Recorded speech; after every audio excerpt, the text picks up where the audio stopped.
Hello, everyone. This is Yana Smakula for SimonsSaysStamp.com. Welcome back for another Yippee For Yana video. In this episode, I'm creating with the Simon Says Stamp Color Blend Cardstocks.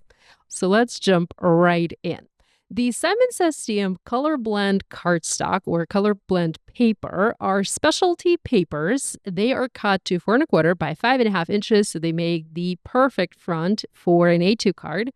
And they are made from 100-pound glossy cardstock. They provide a very smooth, very luxurious surface, that works fabulously well for many different techniques. You can do die cutting on this paper, you can do foiling, and you can also stamp on this cardstock. So what I'm going to do is I'm going to use this beautiful paper to create a background for a card, and I'm also going to do some heat embossing on this paper to create colorful die cuts. So each paper, there is a little bit of a gradient, a little bit of a blend, hence the name Color Blends, and I think that this paper is just simply stunning. Here, I started planning the colors for my background, and my idea was to do a diagonal cut. So I just wanted to have a little bit of blue at the top to mimic pool, and then a little bit of blue and then a little bit of pink that blends into yellow to mimic the area right next to the pool. That can be a patio or that can be sand or, whatever you want. Next, I also planned to use an older stamp set from Simon Says Stamp and Kathy Zilski. This is called Beachy Keen. And I really loved the umbrella in this image. I love that this is a half umbrella. It's not a full umbrella. It looks very unique this way. So my idea was to stamp the umbrella onto the hot pink portion of this panel. I wanted to stamp it in clear embossing ink and heat set it using white embossing powder. So I used my anti-static powder tool. I prepped the paper. You do want to make sure that you prep this particular paper very thoroughly because it is glossy and it catches grease from our fingers like nothing else. So make sure you really prep your paper. Then I inked up my stamp using clear embossing ink, and I used an acrylic block. I didn't use my Misty, I just used a clear block here, and I stamped the umbrella onto the paper. This particular paper, because it is glossy, it takes ink really well.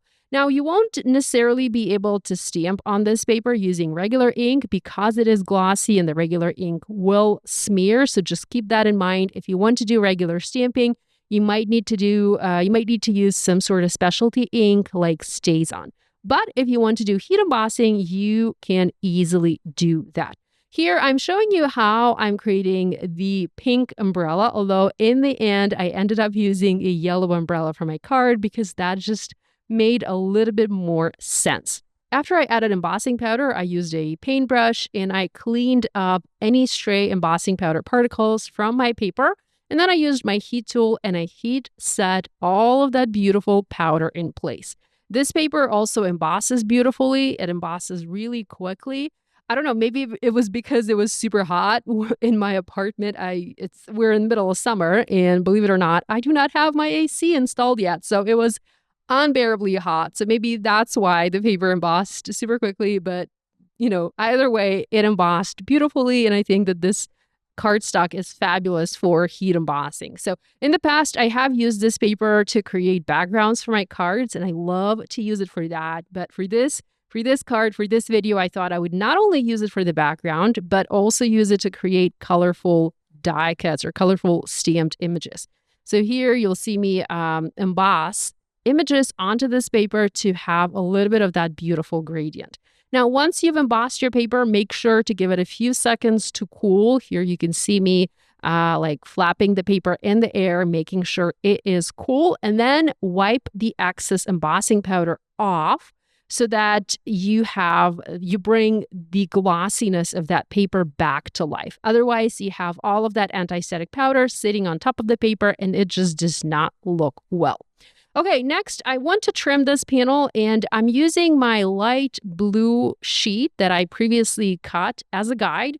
I'm adding a little bit of yellow tape from the back. I'm just taping temporarily these two pieces in place, and I'm going to use my paper trimmer and create a diagonal cut. The reason I do this is because I want to make sure I maximize each sheet This paper is a little bit expensive, so I want to make sure I'm not wasting anything. I want to make sure that I am using every little bit of this paper for my cards. With that done, I then used a coordinating die and I die cut my umbrella out. The stamp set that I'm using today, the Beachy Keen, there is a set of coordinating dies available, and it's fabulous, because you can cut your images out. You can cut the sentiments out. There are sentiments included in this die set, and they take center stage on your card because the sentiments are nice and large. Here I'm using my new Platinum Scout die cutting and embossing machine to die cut my umbrella out, and we are almost ready to go. Like I said, I'm showing you how I created the pink umbrella, but in the end I went ahead and I made a yellow umbrella instead because that just made a little bit more sense for my card. So here you can see that I've changed things around a little bit. Now I have teal cardstock for the pool or for the water. And I also have my yellow umbrella. I have also already heat embossed and cut out a sentiment. It reads, "Hello, sunshine." I did that using white embossing powder, the same embossing powder that I used for the umbrella and that I'm now going to use for the flip-flops. And I also have an additional sub-sentiment that reads, "You are so cool." So I have this sheet of yellow paper. It's also cut diagonally because I was kind of experimenting and trying to see if that would work for my card. And I also had a friend over and he really wanted to play with my supplies and he was inspired. I was making my card and he wanted to make a card of his own. So that's actually a piece from a card that he was attempting to make. Anyhow, so I stamped the flip-flops onto the paper. Once again, I made sure to treat that paper with an anti-static powder tool so that I did not have any stray embossing powder particles. I stamped the flip-flops using clear embossing ink. I added my detail white embossing powder and I heat set it using my heat tool. Now, I also have this little leftover piece of pink cardstock. It's the same paper that I was just using for the umbrella. And even though it's not large enough for the entire flip-flops image, it's still, pretty big for me to create a partial. So this is what I'm going to do. Again, I don't want to waste this paper, so I'm just stamping a partial image onto this, going to add my embossing powder, heat set, and I will then cut those flip-flops out and still use them on my card as a partial. So look at your little pieces of cardstock. Even if they seem too small, think about what partial image you can create using those papers. I then use the coordinating dies and I cut the flip-flops out in my die cutting machine.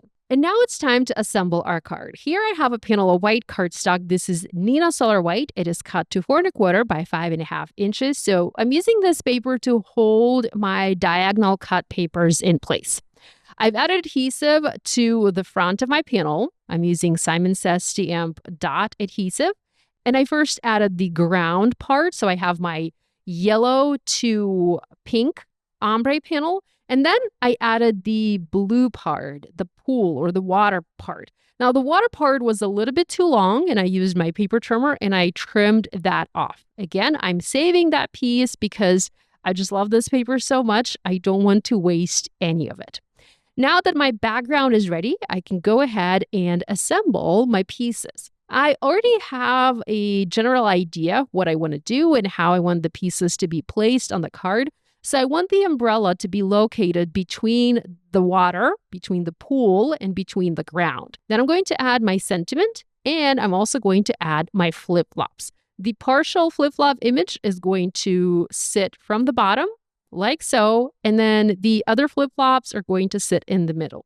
Now I went ahead and I die cut another piece for the sentiment. I just used the coordinating die and I cut that from black cardstock. This is regular black cardstock from Simon Says Stamp. So I backed my die cut up to make it a little bit sturdier. I like to do that with my die cuts. And while that is drying, I'm going to go ahead and start adhering pieces or elements down. I'm always using foam adhesive. You guys know me. I love to pop things up on my card. So I added foam adhesive tape to the back of my umbrella. Next, I'm going to add foam adhesive tape to the back of my sentiment. And here, I'm actually going to double up the adhesive because I want the sentiment to be raised above the umbrella. So I first added a little piece of foam adhesive tape, and then I realized that's not going to do it. And then I added more tape to pop it up even more. So I have a double layer of foam adhesive tape where that is going to be touching the background, and then a single layer where that is going to be touching my umbrella. I'm also adding glue to the foam adhesive, and I do this because I want to have a little bit of wiggle room. If you use foam adhesive squares without the glue, when you stick them down, they adhere right away. But if you add glue, you can move your element slightly until you're happy. And because this is a sentiment, because I wanted to make sure that I added it straight onto my card, I wanted to have a little bit of that wiggle room to make sure I would adhere that straight. I also added foam adhesive to my little sentiment strip. And again, I added glue in the same way. And now I'm using my T-square ruler to make sure that this is nice and straight on my background. I don't want to have any crooked sentiments here. With that done, I move on to adding the flip-flops. I use regular foam adhesive for the yellow flip-flops. And then I used thin foam adhesive squares for my pink partial flip-flops. I didn't want the partial flip-flops to be raised too much above my background because, they are partial and that's a delicate die cut. So I made sure to use thin foam adhesive there. Next, I'm using Aura sequins from Spellbinders, and I'm adding just a couple of sequins here and there to add a little bit of sparkle to this project. And at this moment, I realized that it would be nice to trim this background down slightly so that I would have a little bit of a white border on my card. I did not plan that ahead of time. I didn't think I would want it. But once I assembled everything, I figured, you know what? I think I need to have a little bit of that white border. So I brought my paper trimmer back, and now I'm cutting just a little bit off. I'm not cutting paper from each side, but just from two sides. And now I'm ready to add this onto my card base, and you can see how awesome this looks. So it's a simple card, but because I used the Color Blends cardstock, because I used that beautiful glossy cardstock, my card looks really fun. One last step, I used a white Jelly Roll pen and I added a few white dots here and there to the sand portion of my card just to mimic little specks of sand. So that finishes my video featuring the Simon Says Stamp Color Blends cardstock. I hope you enjoyed. I hope you're going to give this idea a try. Even if you don't have this paper, go ahead and try to create a similar look using inks and regular cardstock. Do some ink blending, do some stamping, do some die cutting, and just have fun. Thanks so much for spending time with me today. Love you guys, and I'll see you next time.